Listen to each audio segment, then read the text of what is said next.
आज गौतम बुद्ध की कहानी के जरिए आप समझेंगे कि जीवन में हमें किस तरह की सोच के साथ जीना चाहिए ताकि हम खुद को परेशानियों से दूर रख सके और बिना सर पैर के वाद विवाद में ना पड़ सके।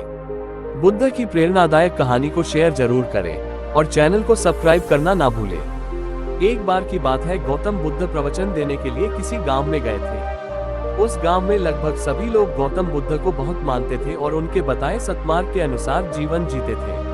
उसी गांव में एक गरीब औरत थी जो बुद्ध को बहुत मानती थी, लेकिन उस औरत का पति बुद्ध को पसंद नहीं करता था।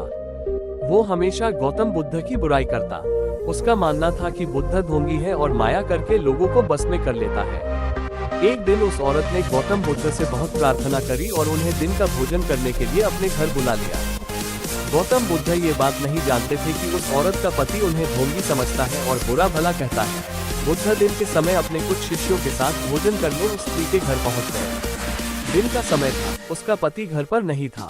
उस औरत ने बुद्ध का स्वागत किया और सबके लिए खाना लगाया। जैसे ही उन लोगों ने खाना शुरू किया तो अचानक उस महिला का पति भी घर आ गया।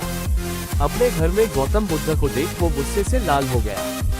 गुस्से में आकर उसने बुद्ध और उनके शिष्यों को बहुत बुरा भला बोला और उनके पास रखा भोजन भी फेंक दिया। गौतम बुद्ध ये सब देखकर सिर्फ मुस्कुरा रहे थे। जब उन्हें लगा कि उस व्यक्ति का गुस्सा कम हो गया है तो उन्होंने उसकी पत्नी को भोजन पर आमंत्रित करने के लिए धन्यवाद किया और मुस्कुराते हुए अपने शिष्यों के साथ वहां से चले गए।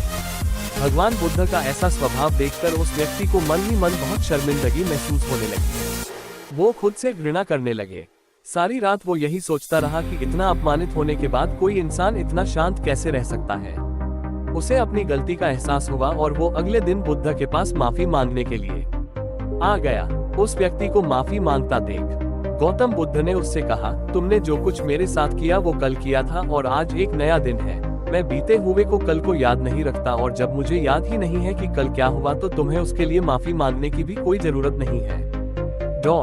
गौतम बुद्ध की बातों ने उस व्यक्ति की आंखें खोल दी और वो उनका भक्त बन गया।